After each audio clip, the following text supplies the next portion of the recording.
It sounds like I've gone from one life to another, but it isn't that static. It's definitely a transition. And I'm still in transition now. I spent most of my life living day to day.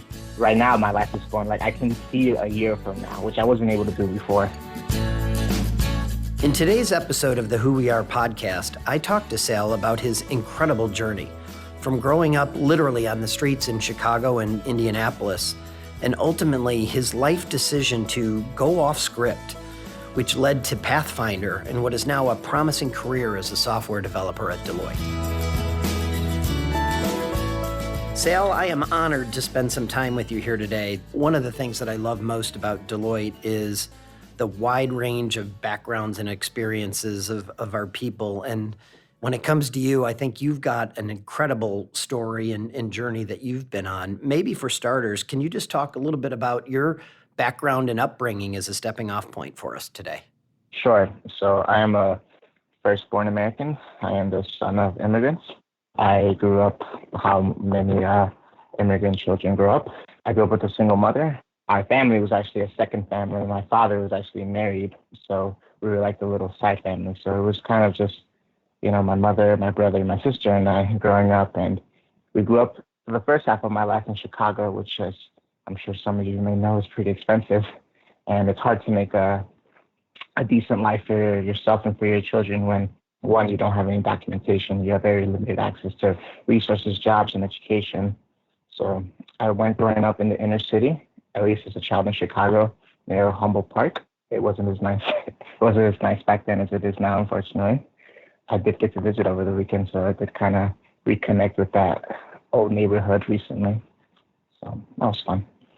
But yeah, growing up in Chicago, it was kind of like, it was a challenge.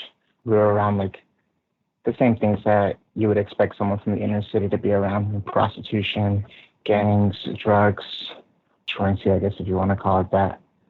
So when I was 12 years old, and this was in like the height of the housing boom, right? Like through Ninja loans, when everyone was getting approved for houses, we actually had like a little glimpse of what I would call normalcy, and moved to Indianapolis, and we had a house for about 3 years before it was foreclosed. I was about 14 to 15 when this happened, and that's kind of when things kind of started going back to normal in the sense where, like, again, we were, I was on the street, or I was working on the street doing various things. I was going from house to house, and it wasn't just me, obviously, like my sister and my brother on the same boat, my mother as well. We all kind of just went our separate ways for a while, and it was very much growing, like the later end of like my teenage years was definitely some of the hardest, where I was either sleeping wherever it is I could find, really. I can only fathom the strain that would put on you and your family as well. I've heard you say in the past this notion of we're all in this together as it relates to your family. Talk a little bit about, so what was like the pivotal point here, because that it sounds like you're obviously at kind of a low point there. What was the trigger in your mind that started to turn some things around for you? I think coming close to like my early 20s, I was involved in I was involved with things I probably shouldn't have been involved with. And it wasn't just me, it was like my family and I. And it got to a point where it was getting to be too much. And I had lost, my sister had a child she had two children by a longtime boyfriend, longtime friend of mine as well, my brother's best friend. And he was murdered. He was kidnapped and murdered. And that kind of spooked us out. And this was in 2014.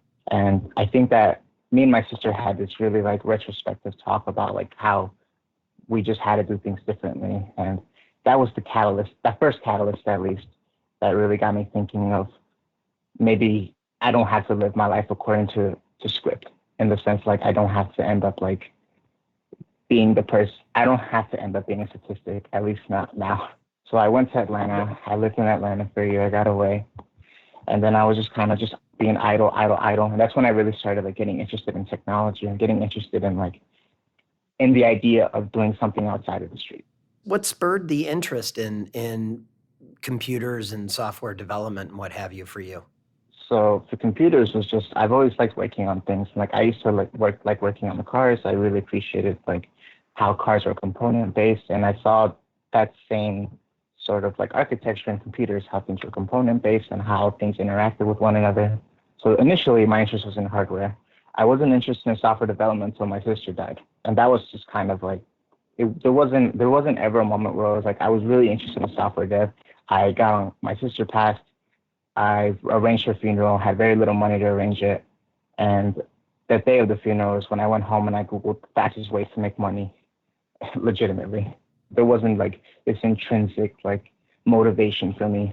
It was connected to a passion, though, that you had just around, like you said, working with cars and things like that. So kind of a natural progression for you in terms of the level of interest. And it sounds like it went right along with that notion of ways to make fast money, huh? Absolutely. As I started learning more about software, I really started to feel more in my element. So instead of like, with a lot of people in software, they get into it and they start realizing this isn't for me, where I had the opposite reaction, where I was like, oh, I could definitely do something with this. That is great. One of the things at Deloitte that we talk a lot about is this notion of playing to your strengths, and strengths being defined not necessarily the things that you're good at, but the things that you're passionate about doing. And it sounds like this was a chord for you where you found a strength as it relates to software development. Absolutely. So talk to me a little bit about where you went from then. So you have this idea, you like software development. How does that lead you into Pathfinder, or were there other steps that you were taking in advance of that? So this is around 2017. So in April, like I said, this is after my sister's name is Jasmine, so I'll just call her that from now on. So after Jasmine passed, I was mourning, and Jasmine's death was hard because I've had a lot of friends like who've passed or gone to jail, but there's like a protected class, right? Like of like these certain people who you're like, okay, like these people, nothing should happen to them unless I, have a Right. breakdown or something. But Jasmine was on that list, and I think to like help cope with that, I started to learn JavaScript, which is a programming language. And again, this is related to looking up software development. But I had spent that summer not working, just learning JavaScript. And that's all I did for the summer. I did it for at least 9, 10 hours a day, almost every day. I would take some breaks, but very rarely more than a day or two, and just learn, and really like immerse myself and numb myself with JavaScript. I was at Ivy Tech already, a community college, but I was studying econ or pre-law or just something like I just picked something because I had to. But when I went back to Right. school in that fall semester, I changed my major to computer science. And that's really when it really started clicking, and I really started feeling like I could potentially be a developer. Pathfinder came into the picture in January. And Sal, you mentioned your professor. I believe his name is Henry Davis. We talk a lot about the importance of mentors that we have, not only within the firm, but throughout our lives. And it sounds like Henry was one of those for you. Can you talk a little bit about your relationship with Henry and what role he played as a mentor for you? Of course. So Henry Davis's class was a hardware and software support class. And the class was essentially just meant to teach you like just basics about hardware and software and just like really basic intro stuff.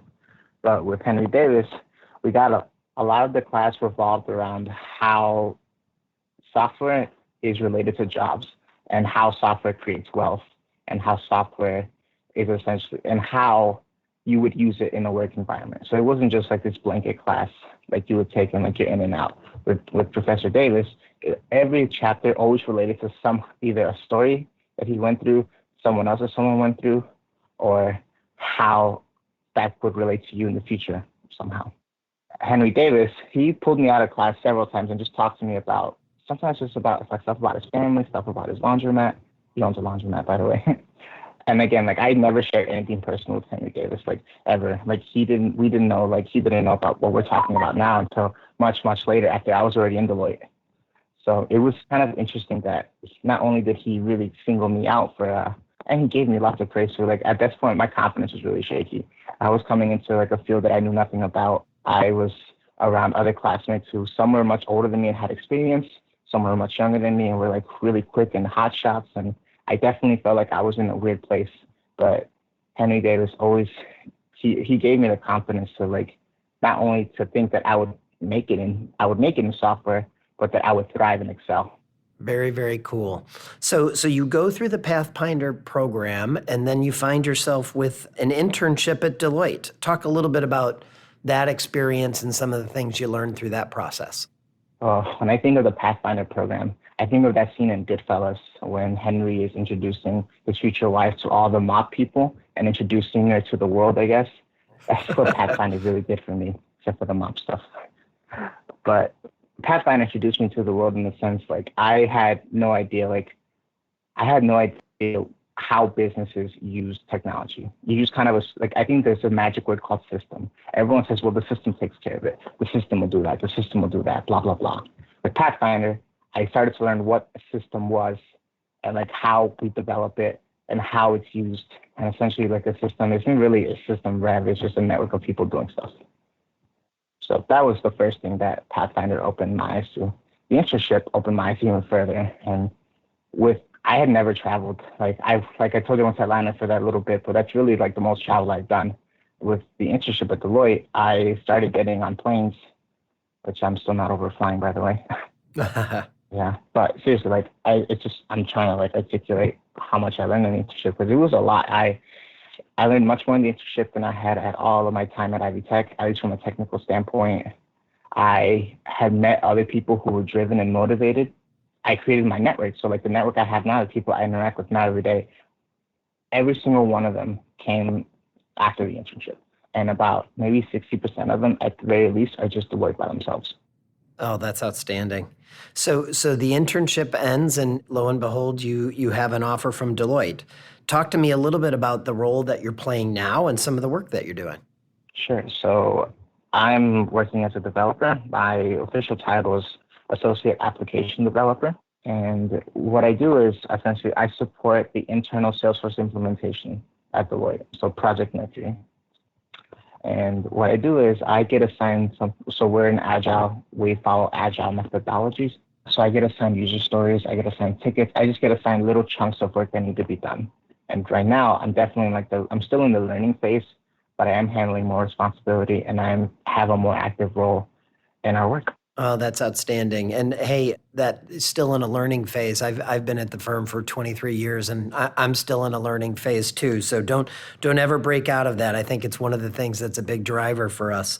Speaking of learning, when you reflect back over your experience at Pathfinder and even, your experiences at Deloitte to date, talk a little bit about what are some of the new skills that you've learned, or what are things that you've learned about yourself that you might not have already known? I actually was thinking about this the other day. I've learned so much. I've learned about myself, about my family, and about just people in general. I think one of the things I've learned the most is like how much like successful people value learning, kind of like you just said. I've been involved with this is the first time I've had a career. I've had other jobs, and those other jobs, asking questions, learning. And so there's a difference between learning and working at other places. You're either learning or you're working, but they're never the same. Whereas at Deloitte and at, even just being in a professional environment, I never realized how much learning and working are really one. And for me, I learned about myself that I love to learn. And I kind of always knew that, but I never ever told myself, hey, Sal, you'd love to learn. But, when I get assigned something at work and they say, hey, we need you to learn Lightning components, or we need you to learn some other UI skill, or we need you to learn how to do permission set, or how to do all these technical stuff. And the fact that half of that assignment is to learn it first and then apply it, for me, that's everything. And again, just super grateful to be able to work things out, or to think about things and have your job be one where you're thinking about a problem instead of just giving something and say, hey, man, let's do it. I know that Pathfinder was an important element that got you to this point. Can you talk a little bit about the impact that programs like a Pathfinder have on closing the technology skill gap that's in the workforce today? Again, so Pathfinder really is like a trailblazer and really innovative, and just the simple concept that talent exists in many forms. So we call it a skills gap, but it isn't really a gap per se. There are skilled people out there, and there are people out there who even have technical knowledge, even in places that we'd call the hood, or lower income areas. The thing is, people are afraid to approach these people. So sometimes it's less of a skills gap and more of a reluctance to put faith into people. And I think that's where Pathfinder excels. It's Pathfinder will look at people who, obviously don't fit the norm. They didn't graduate from college, or they blah, blah, blah, so on and so forth. But sometimes those biases are deeper than that. Sometimes those biases are, or someone's zip code or someone's like credit history, just some other things that will give somebody fear to invest in another. So I think programs like Pathfinder not only need to grow, but they need to inspire other initiatives as well. And we need to nurture this mindset that the world is changing. We have much more access to information now, and that we need to start investing in people and start transforming how we think about the workplace. Let me go back to where we started on this one, Sal, and you talked a lot about the importance of your family. In light of what's taken place and your career movement and Pathfinder and working at Deloitte now, can you talk a little bit about your mom and your family's reactions to where you are now and how those relationships are and talk a little bit about their reactions to you being at Deloitte? For my brother, seeing his older brother make something of himself, that I hope that does something for him, and that gives him like the confidence to do well. But from the very physical sense, because of Deloitte and because of the opportunities that I have been privileged to have, they're able. So my brother doesn't have to work anymore, and he can go to school full time. And he's studying to be an environmental engineer, and he's excelling. He's excelling phenomenally. He's getting A's in all his classes, hard classes too, like Calc 2, multidimensional math, just things that he never thought he could do. And he's just killing it now. My mother, same thing. She's starting her first semester at Ivy Tech in the fall, and she's going to be an informatics student. So again, this is all very recent developments. But again, the idea that we're all in this together is very strong. Deloitte's obviously helping me out very directly, but by helping me, they're also helping my family, and then our family, we will help others. Final thought for you today. What's next for you on your path? Where do we go from here, Sal? It's hard to say. It sounds like I've gone from one life to another, but it isn't that static. It's definitely a transition. And I'm still in transition now. I spent most of my life living day to day. So it's hard. Right now, my life is going like I can see a year from now, which I wasn't able to do before. Outstanding. One final question for you here today. Others that are out that may be listening to our podcast today, who are facing maybe some of similar struggles that you had growing up, what advice would you have for them, Sal? I would say go off script. A lot of our lives are scripted, at least to some degree. We go to schools where we're supposed to. We hang out who we're supposed to. We marry who we're supposed to. We live our lives the way we're supposed to. However, sometimes, and Pathfinder, like people involved with Pathfinder, they've definitely gone off script. They have reached out. They have made connections with people who they weren't supposed to make connections with. They invested in people who they weren't invested in.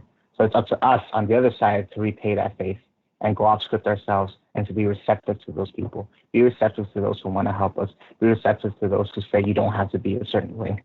Fabulous words of wisdom. And Sal, I can't thank you enough for the time today. Your story is inspiring, and I hope others will benefit from it. Thank you so much for taking the time with me today. It's been a pleasure talking with you. Thank you very much. Thank you for listening today, and remember to subscribe to the Who We Are podcast. You can find us on Deloitte.com, iTunes, Spotify, and anywhere else that you listen to podcasts. And don't forget to send us your thoughts, suggestions, or story ideas for future podcasts by emailing us at ustalent@Deloitte.com.